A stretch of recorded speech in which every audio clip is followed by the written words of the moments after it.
오늘 본문을 불의한 청지기에 비유다 이렇게 말을 합니다. 글자 그대로 이 본문에 나오는 청지기는 불의합니다. 주인을 속이고 주인의 돈을 횡령을 했습니다. 근데 주님께서는 이 불의한 청지기를 지혜롭다고 말씀하십니다. 심지어 하나님 믿는 우리가 이 불의한 청지기한테 배워야 될 게 있다 이렇게 말씀합니다. 도무지 하나님을 믿는 우리가 이 주인의 돈을 횡령한 이 불의한 청지기에게 배워야 될 지혜가 뭘까요? 그것이 오늘 말씀의 주제입니다. 이동원 목사님의 책을 보면 이 본문을 현대적인 이야기로 각색을 하고 있습니다. 미국으로 건너가 사업에 성공한 사업가가 있습니다. 큰 농장을 경영해서 크게 성공했습니다. 주변에 투자도 하고 다른 사람의 돈도 많이 빌려주고 그런 성공한 사람인데 성공을 하니까 너무 고향이 그리운 거예요. 그래서 한국으로 오고 싶었습니다. 모든 걸 정리하고 한국으로 오는데 믿을 만한 사람 하나를 세워가지고 그 농장을 관리하게 했습니다. 그리고 이제 한국으로 건너왔죠. 농장을 관리하는데 한국 간 주인이 연락이 없어요. 1년, 2년, 5년 지나도록 편지만 가끔 한 통씩 오고 특별한 게 없어요. 생각할 때 이제 우리 주인은 미국은 완전히 정리했구나. 한국에 완전히 눌러 살 모양이다. 하고 이제 생각을 했습니다.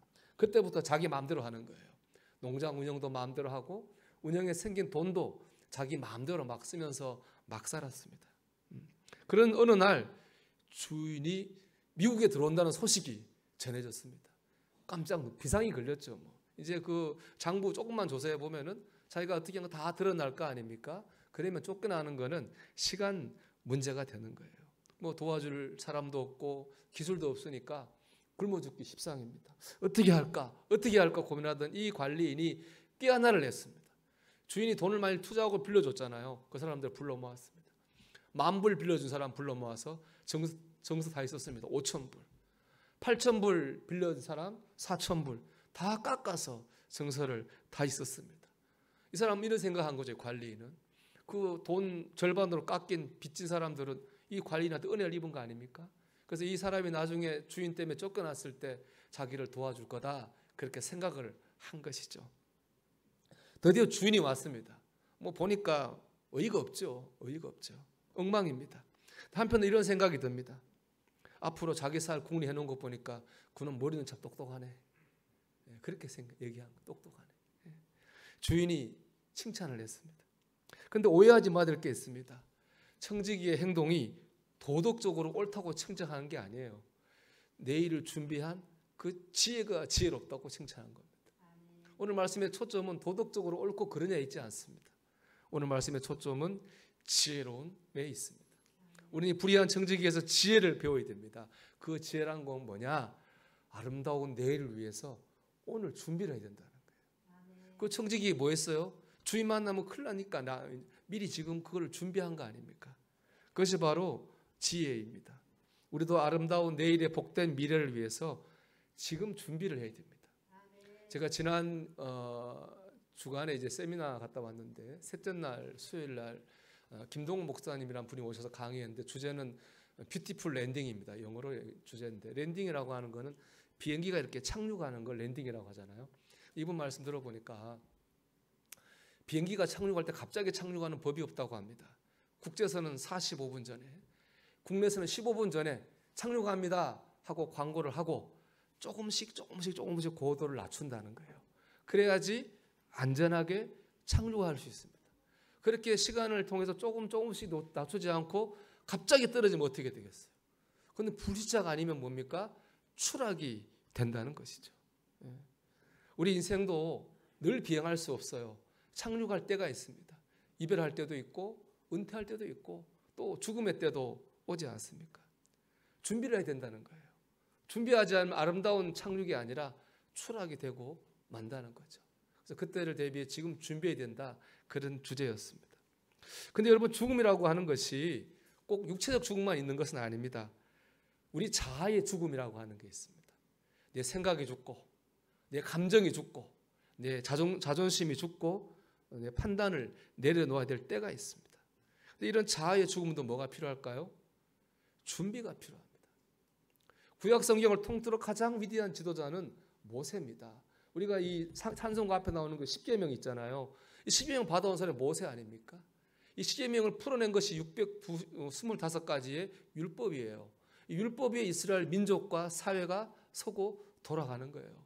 그러니까 모세 영향력이라고 하는 것은 어마어마한 것이죠. 근데 이제 이 출애굽에 있어서 모세가 이제 있는데 하나님께서 약속의 땅 가나안에 모세 못 들어가게 막으셨어요. 오히려 모세가 인도한 이스라엘 백성은 들어가게 허락하셨는데 모세는 못 들어가게 하셨습니다. 가나안 땅에 보이는 느보산에서 그냥 죽게 하셨어요. 모세는 그렇게 고생해놓고 정작 가나안 땅에 들어가 보지도 못하고 죽는 거죠. 여러분 모세 같으면 어떻겠어요? 뭐 기분 나쁘고 속상한 게 아니죠. 이건 배신감이 느껴지죠. 모세가 애굽에 간다고 했어요. 안 간다고 했잖아요. 하나님이 가라고 갔잖아요. 그렇게 40년 동안 써먹으실 때는 언제고 이제 다 끝나니까 토사구팽 버리신 거잖아요. 모세 배신감을 많이 느꼈을 거예요. 그럼에도 불구하고 모세는 자기를 죽이고 하나님의 뜻을 받아들였어요.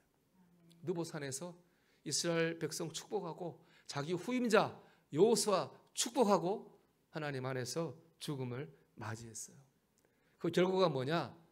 여호수아 장군을 필두로 한 이스라엘 군대가 가나안 정복 전쟁을 성공으로 이끌었습니다. 또 모세 백성들에게 아름다운 칭송을 받았습니다.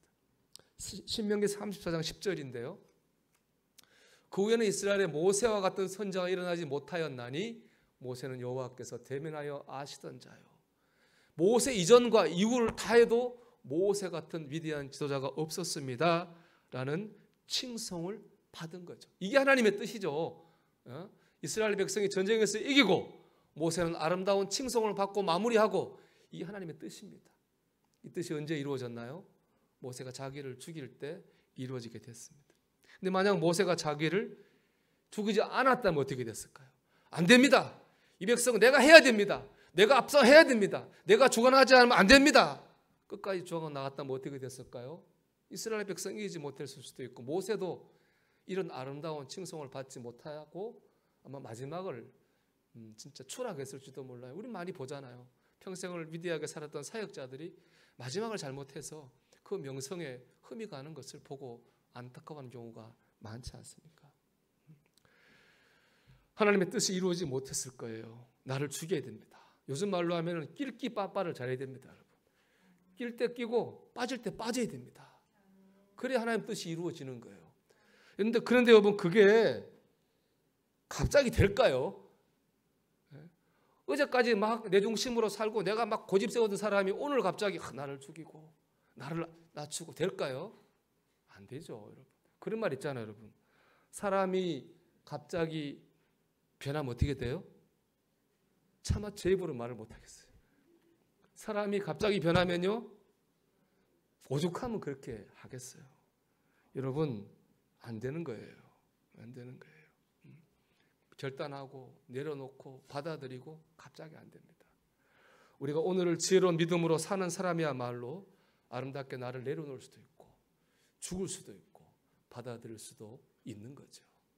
그래서 우리는 이 청지기에 의해서 내일을 위해서 오늘을 지혜롭게 사는 이 지혜를 배워야 되는 겁니다.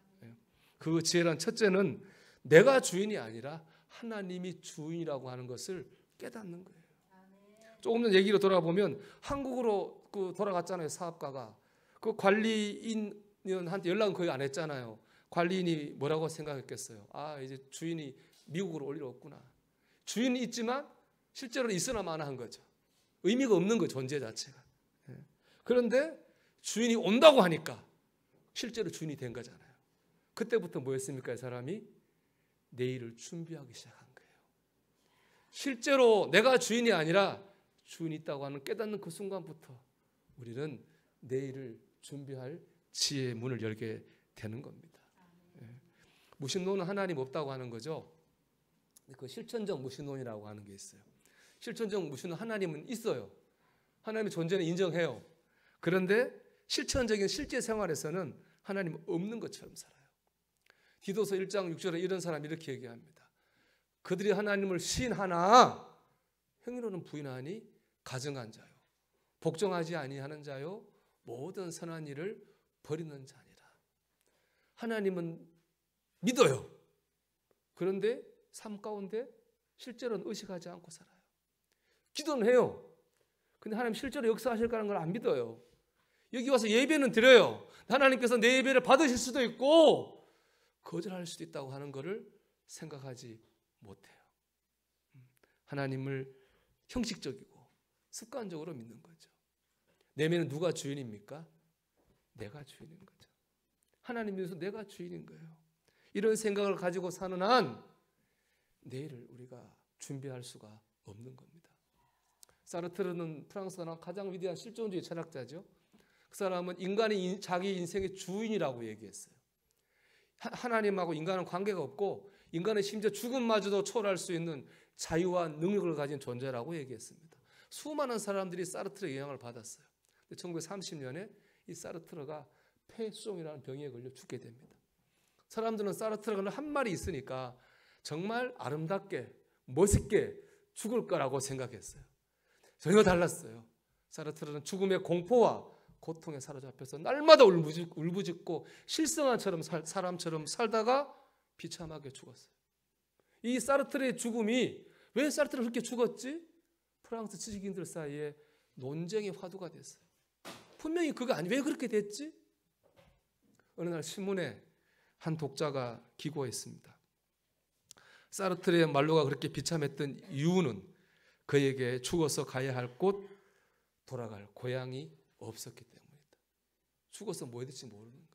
갑작스러운 거죠. 준비가 안 된 거예요. 그러니까 준비가 안 된 사람에게 죽음은 추락이죠. 착륙이 될 수 없는 거예요. 준비되지 않은 거죠. 준비되지 않은 사람에게 죽음, 준비된 사람에게 자기를 내려놓는 일, 준비되지 않은 사람에게 결단하는 일, 어렵습니다. 어렵습니다. 왜 준비되지 않았습니까? 자기가 자기 인생의 주인이라고 생각했기 때문입니다. 내가 주인이 아니죠. 하나님이 주인이십니다. 우리 이런 마음을 가질 때에 내일을 준비하는 지혜의 문이 열리게 될 줄로 믿습니다. 두 번째, 내일을 준비하는 지혜란 인생이 내 뜻대로 되는 게 아니라 하나님의 손에 달려 있음을 믿는 거예요. 청지기는 주인이 아니죠. 관리자죠. 마음대로 하면 안 됩니다. 마음대로 할 수도 없어요. 여러분, 내 목숨, 내 건강, 내 자녀, 내 것들 내 것이 아니에요. 내 마음대로 해서 안 되고 또 내 마음대로 되지도 않잖아요. 되지도 않아요. 그거를 깨달을 때 우리 아름다운 내일을 지혜롭게 준비할 수 있습니다. 누가복음 12장에 보면 부자가 나와요. 이 부자가 농장을 크게 하는데 올해 보니까 농사가 엄청 잘 될 것 같아요. 그래서 이 부자가 창고를 싹 허물고 새 창고를 크게 지었어요. 진짜 부자의 예측대로 농사가 아주 몇 년치만큼 잘 됐어요. 그래서 그가 지은 창고에 그 곡식을 꽉꽉 쌓아놓고 기분이 좋아가지고 그날 밤 부자가 자기 자신에게 이렇게 말을 합니다. 또 내가 내 영혼에게 이르되 영혼아 여러 해 쓸 물건을 많이 쌓아두었으니 평안히 쉬고 먹고 마시고 즐거워하자 하리라 하되 하고 기분 좋게 얘기했어요. 그런데 그날 밤에 하나님이 나타나서 부자에게 이렇게 말합니다. 하나님이 이르시되 어리석은 자여 오늘 밤에 내 영혼을 도로 찾으리니 그러면 내 준비한 것이 누구의 것이 되겠느냐 하셨으니 하나님은 그 부자를 향해서 어리석다고 그랬어요. 이 부자가 어리석어요? 아니잖아요. 앞으로 이렇게 될 것 같아. 아주 그 탁월한 통찰력을 가지고 사업을 준비했어요. 그래서 성공한 사람입니다. 정말 사업적 통찰력으로 큰 성공을 거둔 누구나 선망하고 존경할 만한 사업가예요. 그런데 하나님은 그를 향해 어리석다고 말씀하셔요. 왜 그렇습니까? 그건 바로 그 뒤에 나오는 말씀 때문이에요. 오늘 밤에 내 영혼을 도로 찾으리니 이 말씀 속에 있는 거예요. 하나님께서 부자의 목숨을 가져갔습니다. 여러분 그럼 그 창고에 쌓인 게 누구의 것이 되겠습니까? 누구의 것이 될지 모르지만 적어도 그 부자의 것은 절대로 될 수 없는 거죠. 그거 인생이에요. 내 뜻대로 내 계획대로 되지 않아요. 하나님의 손에 달려 있어요. 부자는 사업에 있어서는 탁월한 경영 능력이 있을지 모르지만은 인생 경영은 무지했어요. 인생이 내 뜻대로 되는 게 아니라고 하는 거. 하나님의 손에 달려있다고 하는 것을 알지 못했기 때문입니다. 여러분이 내 것이라고 생각하는 거 있죠? 그건 내 것 아닙니다. 내 마음대로 안 됩니다. 내 마음대로 해서도 안 됩니다. 하나님께 맡겨야 됩니다. 하나님의 손에 달려있기 때문에 그렇습니다. 하나님 지켜주시고 하나님 인도해 주셔야 됩니다. 이런 마음과 생각을 가지고 있을 때 우리는 내일을 준비할 지혜의 삶을 살 수 있는 거죠. 예. 마지막으로 하나님의 영광을 드러내는 일에 삶의 초점을 맞춰야 돼요. 오늘 말씀의 결론은 9절입니다. 내가 너에게 말하노니 불의의 제물로 친구를 사귀라. 이게 결론이에요. 근데 불의의 제물이 뭔가는 중요하지 않아요. 이 말씀의 초점은 이 제물을 어디에 쓰느냐에 달렸잖아요. 불의의 제물로 뭐 하라 그랬습니까? 친구를 사귀라 그랬습니다. 근데 이 말은 사람과 만나는데 돈 쓰란 말이 아니고 그 뒤에 이유가 나오죠. 그리하면 그 제물이 없어질 때에 그들이 너희를 영주할 처소로 영접하리라.